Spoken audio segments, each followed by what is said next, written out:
तो finally Samsung ने अपने A55 के बीटा यूजर्स और नॉन बीटा यूजर्स के लिए इंडिया में एंड्रॉयड 15 बेस्ड One UI 7.0 का स्टेबल अपडेट जो है वो रिलीज कर दी है। तो बात करें सैमसंग के A55 के बीटा यूजर्स की अपडेट फाइल साइज की, जो कि 344 MB के आसपास की देखने को मिल जाती है। मई 2025 का लेटेस्ट सिक्योरिटी पैच भी देखने को मिल जाता है। और बात करें A55 के नॉन बीटा यूजर्स की अपडेट फाइल साइज की, जो कि 2787 MB के आसपास की देखने को मिल जाती है। मई 2025 का सिक्योरिटी पैच भी देखने को मिल जाता है। और आज की इस वीडियो के अंदर हम सैमसंग के A55 के एंड्रॉयड 15 बेस्ड One UI 7.0 के स्टेबल अपडेट का फुल रिव्यू करने वाले हैं और जानेंगे कि A55 के One UI 7 के स्टेबल अपडेट के अंदर हमें क्या कुछ नए फीचर्स, इम्प्रूवमेंट्स और जो चेंजेस हैं वो देखने को मिल जाते हैं।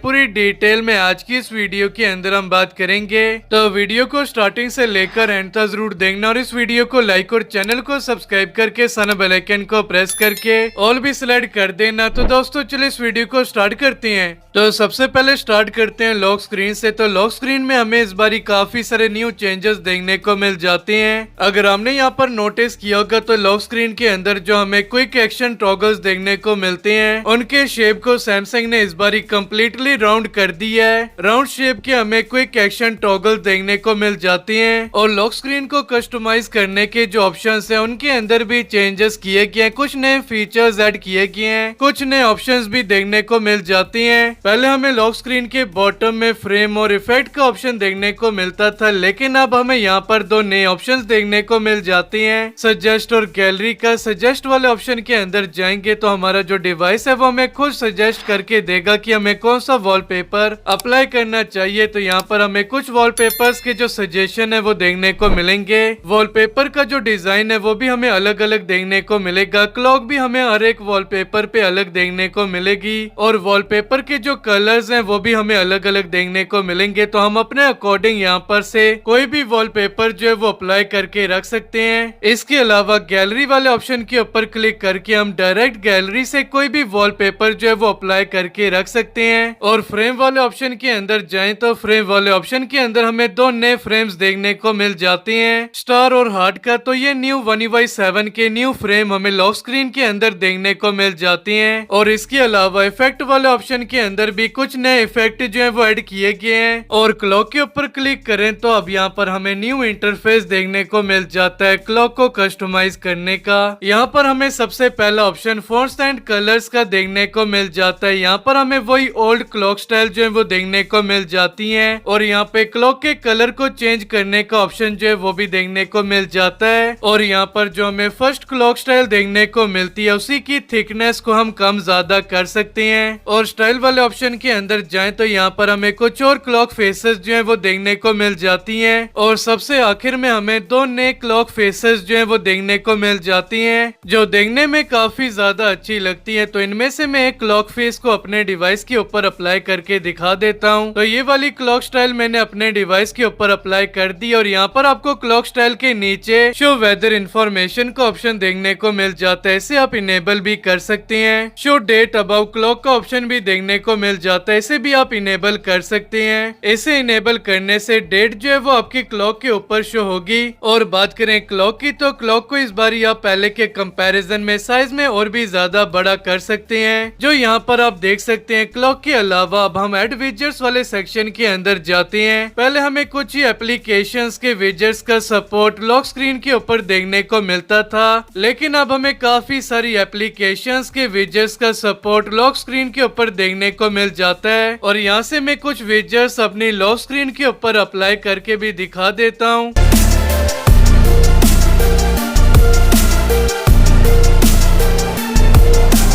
तो ये कुछ विजेट्स मैंने सिलेक्ट किए हैं, आप अपने अकॉर्डिंग कोई सा भी विजेट जो है वो सिलेक्ट करके रख सकते हैं। तो कुछ इस तरह से आप One UI 7 के अंदर अपनी लॉक स्क्रीन को कस्टमाइज कर सकते हैं। तो बात करें होम स्क्रीन की तो होम स्क्रीन के अंदर इस बारी हमें मेजर चेंजेस देखने को मिल जाते हैं। सैमसंग की स्टॉक एप्लीकेशंस के जो आइकन्स है उन्हें कम्प्लीटली रिडिजाइन कर दिया गया है और काफी कलरफुल एप्लीकेशंस के जो आइकन्स है वो हमें इस बारी देखने को मिल जाते हैं। और काफी सारे न्यू विजेट्स भी भी देखने को मिल जाती हैं। तो सबसे पहले हम विजेट्स वाले ऑप्शन के अंदर चले जाते हैं। तो यहाँ पर हमें सबसे पहले सजेशन में काफी सारे न्यू विजेट्स देखने को मिल जाते हैं। विजेट्स की शेप्स को सैमसंग ने इस बारी काफी ज्यादा रिडिजाइन किया है। इस बारी हमें सैमसंग की सभी एप्लीकेशंस के काफी सारे न्यू विजेट्स देखने को मिल जाते हैं। तो स्टार्ट करते हैं बैटरी के विजेट्स से। तो बैटरी के अंदर हमें इस बारी काफी सारे न्यू विजेट्स देखने को मिल जाते हैं। कैलेंडर के हमें काफी सारे न्यू विजेट्स देखने को मिल जाते हैं अलग अलग शेप और डिजाइन में। कैमरा के न्यू विजेट्स देखने को मिल जाते हैं। क्लॉक के न्यू विजेट्स देखने को मिल जाते हैं। डिवाइस गियर के न्यू विजेट्स देखने को मिल जाते हैं अलग अलग शेप और डिजाइन में। डिजिटल वेलबिंग के काफी सारे न्यू विजेट्स देखने को मिल जाते हैं अलग अलग शेप और डिजाइन में। गैलरी के न्यू विजेट्स देखने को मिल जाते हैं। मोड्स एंड रूटीन्स के न्यू विजेट्स देखने को मिल जाते हैं। नोट्स के न्यू विजेट्स देखने को मिल जाते हैं। रिमाइंडर के न्यू विजेट्स देखने को मिल जाते हैं। वॉइस रिकॉर्डर के विजेट देखने को मिल जाते हैं। वेदर की एप्लीकेशन के न्यू विजेट्स देखने को मिल जाते हैं। तो सैमसंग की स्टॉक एप्लीकेशंस के काफी सारे न्यू विजेट्स अलग अलग शेप और डिजाइन के अंदर देखने को मिल जाती हैं और आप विजेट्स को अपने अकॉर्डिंग अलग अलग शेप और डिजाइन में सिलेक्ट करके रख सकते हैं। तो यहाँ पर मैं आपको कैमरा का एक न्यू विजेट जो है वो अप्लाई करके दिखा देता हूँ। तो यहाँ पर अगर हम विजेट की सेटिंग्स के अंदर जाएं तो यहाँ पर अब आपको काफी सारे न्यू ऑप्शंस देखने को मिल जाते हैं। तो यहाँ पर आपको सबसे पहले शेप का न्यू ऑप्शन देखने को मिल जाता है। यहाँ पर आपको काफी सारी न्यू शेप्स देखने को मिल जाती हैं। टाइटल ऑन विजेट का ऑप्शन देखने को मिल जाता है। स्टार्टिंग मोड का ऑप्शन देखने को मिल जाता है। यहाँ से आप अपने अकॉर्डिंग कोई भी ऑप्शन जो है वो सिलेक्ट करके रख सकते हैं और विजेट बैकग्राउंड का ऑप्शन देखने को मिल जाता है जिसे आप अपने अकॉर्डिंग सिलेक्ट करके रख सकते हैं। सभी सेटिंग्स करने के बाद फिर आप सेव पे क्लिक करके विजेट को सेव कर सकते हैं और इसके अलावा विजेट्स में आपको रिसाइजिंग जो है वो भी काफी अच्छी देखने को मिल जाती है। जिस साइज में आप विजेट को रखना चाहेंगे विजेट जो है उसी साइज को अडेप्ट कर देगा।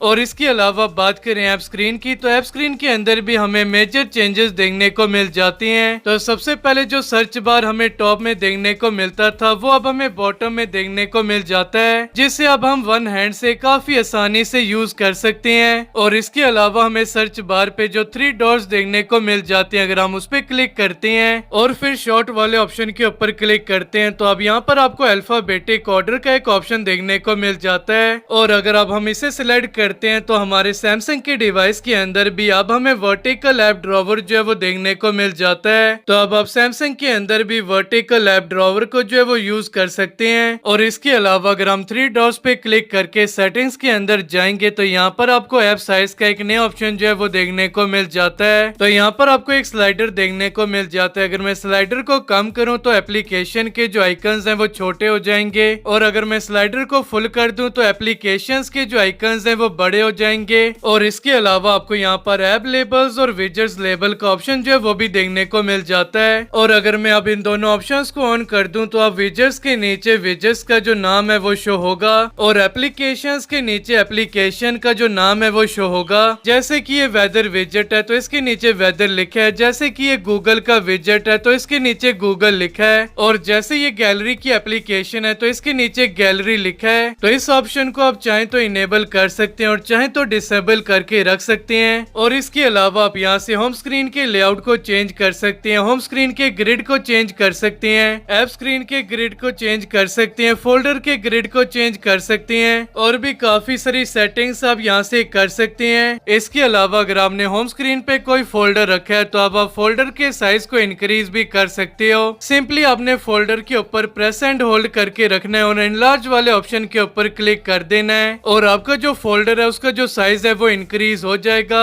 और अब आप फोल्डर को ओपन किए बगैर ही एप्लीकेशन को ओपन क्लोज कर सकते हो। और अगर आप 3 लाइन के ऊपर क्लिक करोगे तो फोल्डर जो है वो फुल साइज में ओपन हो जाएगा। तो इनलार्ज फोल्डर का न्यू फीचर भी देखने को मिल जाता है। तो अब बात करें सेटिंग्स की तो सेटिंग्स के यूआई को सैमसंग ने माइनर सा रिडिजाइन किया है। तो बात करें One UI 7 के सबसे बड़े चेंज की तो वो हमें क्विक पैनल और नोटिफिकेशन पैनल के अंदर देखने को मिल जाता है। नोटिफिकेशन पैनल और क्विक पैनल को सैमसंग ने सेपरेट कर दिया है। अगर हम राइट कॉर्नर से स्वाइप करते हैं तो हमें क्विक पैनल देखने को मिलता है और अगर हम लेफ्ट कॉर्नर से स्वाइप करते हैं तो हमें नोटिफिकेशन पैनल देखने को मिलता है। और अगर हम क्विक पैनल से लेफ्ट साइड की तरफ स्वाइप करेंगे तो नोटिफिकेशन पैनल ओपन हो जाएगा। और अगर हम नोटिफिकेशन पैनल से राइट साइड को स्वाइप करेंगे तो क्विक पैनल ओपन हो जाएगा। तो कुछ इस तरह से हम क्विक पैनल और नोटिफिकेशन पैनल के अंदर स्विच कर सकते हैं। और इसके अलावा अगर हम पेंसिल वाले आइकन के ऊपर क्लिक करके पैनल वाले सेटिंग्स के अंदर आ जाएं तो यहाँ पर आपको सेपरेट और टुगेदर का ऑप्शन देखने को मिल जाता है। तो अगर हम टुगेदर वाले ऑप्शन को सिलेक्ट कर दें तो ये 1UI6 की तरह ही नोटिफिकेशन पैनल और क्विक पैनल को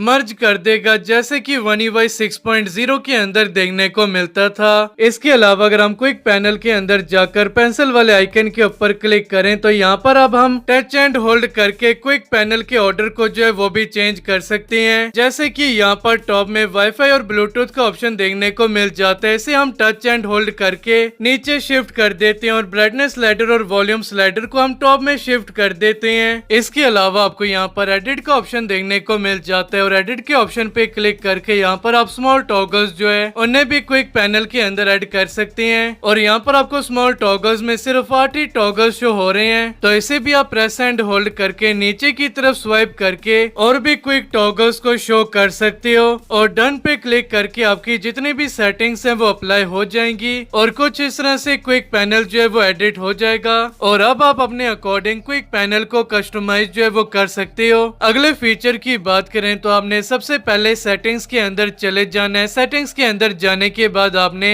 लॉक स्क्रीन एंड AOD वाले सेक्शन के अंदर चले जाना और यहाँ पर आपको 9 बार का फीचर देखने को मिल जाता है। तो आपने 9 बार वाले ऑप्शन के अंदर चले जाना और यहाँ पर आपको जितने भी ऑप्शन देखने को मिलते हैं सभी को इनेबल कर देना है। तो अब मैं आपको 9 बार का यूज जो है वो दिखा देता हूँ। जैसे कि मैंने यहाँ पर एक म्यूजिक प्ले किया, क्लॉक एप्लीकेशन में जाकर टाइमर को ऑन किया और वॉइस रिकॉर्डर एप्लीकेशन के अंदर जाकर वॉइस रिकॉर्डर को ऑन किया और फोन की स्क्रीन को ऑफ करके ऑन किया। तो यहाँ पर आप देख सकते हैं लॉक स्क्रीन में आपको बॉटम में 9 बार का फीचर जो है वो देखने को मिल जाता है। लाइव एक्टिविटीज को देख सकते हैं और यहीं से अगर आप म्यूजिक प्लेयर के ऊपर क्लिक करते हैं तो म्यूजिक प्लेयर जो है वो एक्सपेंड हो जाता है। और टाइमर के ऊपर क्लिक करते हो तो टाइमर भी कुछ इस तरह से एक्सपेंड हो जाएगा और इसी तरह से वॉइस रिकॉर्डर जो है वो भी एक्सपेंड हो जाता है। तो कुछ इस तरह का लॉक स्क्रीन पे आपको 9 बार का फीचर देखने को मिल जाता है। और इसी तरह से आपको होम स्क्रीन पर भी लाइव एक्टिविटीज का जो फीचर है वो देखने को मिल जाता है। तो जैसे कि यहाँ पर म्यूजिक और टाइमर चल रहा है और मैं इस पिल शेप के आइकन के ऊपर क्लिक करता हूँ तो ये पिल जो है वो एक्सपेंड हो जाती है और आप इसे भी स्वाइप कर करके लाइव एक्टिविटीज में स्विच कर सकते हैं और यहीं से आप एप्लीकेशन को जो है वो ओपन भी कर सकते हैं कुछ इस तरह से। तो ये 9 बार का फीचर हमें न्यू देखने को मिल जाता है 1UI7 में। तो अगले चेंज की बात करें तो कैमरा की एप्लीकेशन का जो UI है उसे कम्प्लीटली रिडिजाइन कर दिया गया है। सभी ऑप्शन हमें बॉटम में देखने को मिल जाते हैं जो कि पहले हमें टॉप में देखने को मिलते थे। यहाँ पर हमें 4 डॉट्स का ऑप्शन देखने को मिलता है। जैसे हम 4 डॉट के ऊपर क्लिक करते हैं वैसे ही जो सभी ऑप्शंस हैं वो सामने आ जाते हैं और अब हम बॉटम से ही अलग अलग ऑप्शंस को इनेबल कर सकते हैं। जैसे कि मेगापिक्सल के ऑप्शन को इनेबल कर सकते हैं, मोशन फोटो को इनेबल कर सकते हैं, टाइमर को इनेबल कर सकते हैं और भी काफी सारी सेटिंग्स को हम यहीं से चेंज कर सकते हैं। और वीडियोस वाले सेक्शन के अंदर जाएं तो यहाँ पर भी सभी ऑप्शन बॉटम में ही देखने को मिल जाते हैं। जैसे कि अल्ट्रा स्टडी मोड, वीडियो का रेजोल्यूशन और भी काफी सारे ऑप्शन हमें बॉटम में ही देखने को मिल जाते हैं। और इसके अलावा मोर वाले सेक्शन के अंदर जाएं तो मोर वाले सेक्शन को भी सैमसंग ने कम्प्लीटली रिडिजाइन कर दिया है और सभी ऑप्शन हमें अब बॉटम में देखने को मिल जाते हैं कुछ इस तरह से। तो कैमरा के न्यू फीचर की बात करें तो अब हमें 1UI7.0 के अपडेट के बाद कैमरा में कस्टम फिल्टर का एक नया फीचर देखने को मिल जाता है। तो यहाँ पर प्लस वाले आइकन के ऊपर क्लिक करके हम गैलरी से कोई भी फोटो जो है वो सिलेक्ट कर सकते हैं और जो भी फोटो हम सिलेक्ट करेंगे उसका इफेक्ट, उसका फिल्टर और उसके कलर्स अभी जो हम फोटो क्लिक करने वाले हैं उस पे अप्लाई हो जाएगा। तो फोटो जो है वो ऐड हो चुका है और अब यहाँ से आप स्ट्रेंथ, कलर, टेम्परेचर, कंट्रास्ट और सैचुरेशन को भी अपने अकॉर्डिंग कम ज्यादा कर सकते हो। तो कुछ इस तरह का ये फीचर देखने को मिल जाता है और कुछ इस तरह से आप इस फीचर को यूज कर सकते हो। और इसके अलावा अगर आप कैमरा एप्लीकेशन की सेटिंग्स के अंदर जाते हो, कंपोजिशन गाइड वाले सेक्शन के अंदर जाकर इसे इनेबल करते हो तो यहाँ पर अब आपको 3 ऑप्शन देखने को मिल जाते हैं। पहले यहाँ पर आपको ग्रिड लाइंस का और लेवल का अलग अलग ऑप्शन देखने को मिलता था, लेकिन अब आपको ये दोनों ऑप्शंस एक साथ भी देखने को मिल जाते हैं। ग्रिड लाइंस एंड लेवल का इसे हमने सिलेक्ट कर देना है। तो यहाँ पर आप देख सकते हैं फोटो क्लिक करते समय आपको ग्रिड लाइन और लेवल को देखने को मिल जाता है। तो इस फीचर की मदद से अब आप एक परफेक्ट वीडियो और फोटो जो है वो क्लिक कर पाएंगे। और इसके अलावा आपको राइट टॉप कॉर्नर में वाटरमार्क को इनेबल और डिसेबल करने का जो ऑप्शन है वो भी देखने को मिल जाता है। इसके अलावा बात करें सैमसंग की फोन एप्लीकेशन की, तो फोन एप्लीकेशन के यूआई के अंदर भी माइनर से चेंजेस किए हैं, जैसे कि कीपैड, रिसेंट्स और कॉन्टेक्ट्स के ऑप्शन के ऊपर अब हमें आइकन जो है वो देखने को मिल जाते हैं, जो कि One UI 6 के अंदर देखने को नहीं मिलते थे। इसी तरह से सैमसंग की गैलरी की एप्लीकेशन के अंदर भी हमें पिक्चर्स, एल्बम्स और स्टोरी के ऊपर भी अब हमें आइकन्स जो है वो देखने को मिल जाते हैं। इसके अलावा कैलेंडर की एप्लीकेशन की यूआई के अंदर भी माइनर से चेंजेस किए गए हैं। इसके अलावा बात करें क्लॉक एप्लीकेशन की, तो क्लॉक एप्लीकेशन के यूआई के अंदर भी चेंजेस किए गए हैं। Alarm, world clock, stop watch और टाइमर के ऊपर भी हमें आइकन्स जो है वो देखने को मिल जाते हैं। इसके अलावा हमें क्लॉक एप्लीकेशन के अंदर कुछ नए फीचर्स भी देखने को मिल जाते हैं। 3 लाइन के ऊपर क्लिक करके सेटिंग्स में चले जाना और फिर वॉल्यूम वाले सेक्शन के अंदर आ जाना है। अब आप इसे इनेबल करके सेम वॉल्यूम सेट कर सकते हो सभी अलार्म के लिए। और अगर आप चाहते हैं कि आपको हर एक अलार्म पे अलग वॉल्यूम देखने को मिले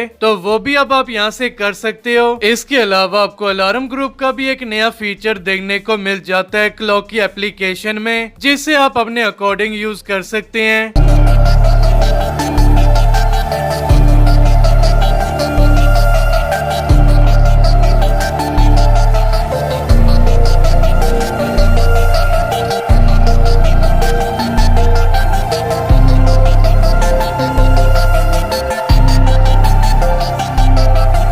और इसके अलावा सैमसंग की माईफाइज एप्लीकेशन का जो यूआई है उसे भी रीडिजाइन कर दिया गया है। पहले यहाँ पर आपको जो कैटेगरीज के ऑप्शन देखने को मिलते थे वो आपको राउंडेड शेप में देखने को मिलते थे, लेकिन अब जो कैटेगरीज के ऑप्शन है ये आपको बॉक्सी शेप में देखने को मिल जाते हैं। और इसके अलावा आपको इंटरनल स्टोरेज और एसडी कार्ड की जो स्टोरेज है वो कितनी थी और कितनी यूज की गई है वो आपको पिल शेप के अंदर देखने को मिल जाती है। इसके अलावा अगर हम सेटिंग्स में जाएं और बैटरी वाले सेक्शन के अंदर चले जाएं तो अब यहाँ पर आपको काफी सारे न्यू फीचर्स जो हैं वो देखने को मिल जाते हैं। तो यहाँ पर आपको पहला फीचर पावर सेविंग का देखने को मिल जाता है, जो कि आपको पहले भी देखने को मिलता था, लेकिन इस फीचर के अंदर सैमसंग ने कुछ चेंजेस किए हैं। जैसे कि पहले आपका डिवाइस पावर सेविंग मोड को इनेबल करने के बाद सिर्फ 60 हर्ट्ज पे ही चलता था, लेकिन अब आपको यहाँ पर ऑप्शन देखने को मिल जाता है कि आपको अपने डिवाइस को 60 हर्ट्ज पे चलाना है या फिर हाई रिफ्रेश रेट पर। तो अगर आप set motion smoothness to standard वाले ऑप्शन को ऑफ करेंगे तो आपका जो डिवाइस है वो हाई रिफ्रेश रेट पर रन करेगा।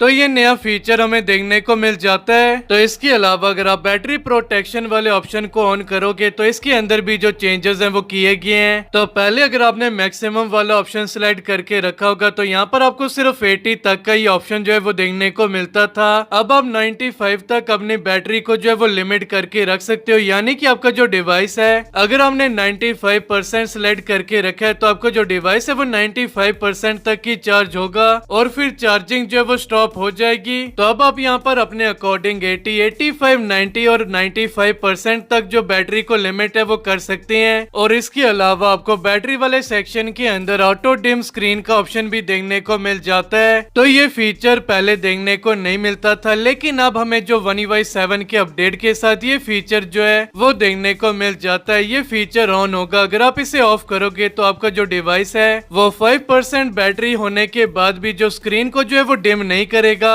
तो यहाँ से आप अपने अकॉर्डिंग इस फीचर को इनेबल और डिसेबल करके रख सकते हो। अगले फीचर की बात करें तो वो आपको एज पैनल के अंदर देखने को मिल जाता है स्मार्ट सेलेक्ट का। और जैसे कि मैंने यहाँ पर स्मार्ट सेलेक्ट के ऊपर क्लिक किया और यहाँ पर स्क्रीन का कोई एरिया जो है वो सिलेक्ट कर दिया कुछ इस तरह से, तो मैं स्क्रीन के इस एरिया में से टेक्स्ट को एक्सट्रैक्ट कर सकता हूँ। इस एरिया को सेट एज वॉलपेपर भी सिलेक्ट कर सकता हूँ। 3 डॉट्स के ऊपर क्लिक करके इस एरिया का मैं GIF भी क्रिएट कर सकता हूँ। इस एरिया को क्रॉप कर सकता हूँ, पिन कर सकता हूँ, कॉपी कर सकता हूँ, शेयर कर सकता हूँ और डाउनलोड भी कर सकता हूँ। तो ये सारे फीचर हमें स्मार्ट सेलेक्ट वाले फीचर के अंदर देखने को मिल जाते हैं। तो काफी यूजफुल फीचर है स्मार्ट सेलेक्ट का, जो कि हमें One UI 7 के साथ देखने को मिल जाता है। इसके अलावा अगर आप सेटिंग्स में जाएं और सर्च वाले ऑप्शन के ऊपर क्लिक करें तो यहाँ पर आपको सेटिंग्स का जो सर्चिंग का यूआई है उसे कम्प्लीटली रिडिजाइन कर दिया गया है। यहाँ पर आपको काफी सारे ऑप्शन जो है वो पहले से ही देखने को मिल जाते हैं, जैसे कि वर्स new emergency, performance, battery, night और भी काफी सारे जो ऑप्शंस हैं वो आपको यहाँ पर पहले से ही देखने को मिल जाते हैं। और इसके अलावा अगर आप यहाँ पर कुछ भी सर्च करते हैं, जैसे कि मैंने यहाँ पर एडवांस सर्च किया है, तो एडवांस के रिलेटेड जो ऑप्शंस हैं वो कहाँ पर देखने को मिल जाते हैं, वो सारे ऑप्शन यहाँ पर शो होते हैं। तो ये काफी कमाल का फीचर हमें One UI 7 के साथ देखने को मिल जाता है। इसके अलावा अगर हम एडवांस फीचर वाले सेक्शन के अंदर जाएं तो यहाँ पर हमें काफी सारे नए ऑप्शन जो है वो देखने को मिल जाते हैं। तो यहाँ पर हमें गेम बूस्टर सेटिंग्स के अंदर काफी सारे नए फीचर्स और चेंजेस जो है वो देखने को मिल जाते हैं। तो यहाँ से आप गेम बूस्टर की सेटिंग्स को जो है वो अपने अकॉर्डिंग चेंज कर सकते हैं। काफी सारे नए ऑप्शंस हमें गेम बूस्टर की सेटिंग के अंदर देखने को मिल जाते हैं। इसके अलावा हमें गैलेक्सी अवतार का एक नया फीचर जो है वो भी देखने को मिल जाता है। गैलेक्सी अवतार वाले ऑप्शन के अंदर जाकर आप अपने अकॉर्डिंग जो अवतार है वो क्रिएट कर सकते हैं और गैलेक्सी अवतार को अपने अकॉर्डिंग यूज कर सकते हैं। इसके अलावा कुछ और चेंजेस की बात करें तो रिसेंट एप्लीकेशन का जो यूआई है उसे कम्प्लीटली रिडिजाइन कर दिया गया है और रिसेंट एप्स की जो स्मूथनेस है उसे भी इम्प्रूव किया गया है। इसके अलावा एप्लीकेशन और विजेट्स की जो ओपनिंग और क्लोजिंग एनिमेशन है उनको भी काफी ज्यादा स्मूथ कर दिया गया है और काफी ज्यादा स्मूथ एनिमेशन हमें यूआई के अंदर देखने को मिल जाते हैं। और इसके अलावा चार्जिंग के एनिमेशन को जो है वो कम्प्लीटली रिडिजाइन कर दिया गया है। होम स्क्रीन पर हमें कुछ इस तरह का चार्जिंग का एनिमेशन देखने को मिल जाता है और लॉक स्क्रीन पर हमें कुछ इस तरह का 9 बार में चार्जिंग का जो एनिमेशन है वो देखने को मिलता है। चार्जिंग की साउंड को भी चेंज कर दिया गया है और डिवाइस को अनलॉक करते समय अब हमें एक नया एनिमेशन देखने को मिल जाता है। साथ ही में हमें नई साउंड जो है वो भी देखने को मिल जाती है। डिवाइस को ऑफ करने पर भी हमें न्यू साउंड जो है वो देखने को मिलती है। और इसके अलावा वॉल्यूम पैनल का जो यूआई है उसे भी रिडिजाइन किया गया जो देखने में काफी ज्यादा अच्छा लगता है। और ये सभी फीचर्स, इंप्रूवमेंट्स और जो चेंजेस हैं One UI 7.0 के अंदर देखने को मिल जाते हैं। तो अगर आप सैमसंग के A55 डिवाइस यूज करते हैं और चाहते हैं One UI 7 के स्टेबल अपडेट को करना, तो आप इस अपडेट को कर सकते हैं। तो आज की इस वीडियो में बस इतना ही। अगर आपको ये वीडियो अच्छी लगी तो वीडियो को लाइक, चैनल को सब्सक्राइब करके सारे बेल आइकन को प्रेस करके ऑल भी सिलेक्ट कर देना।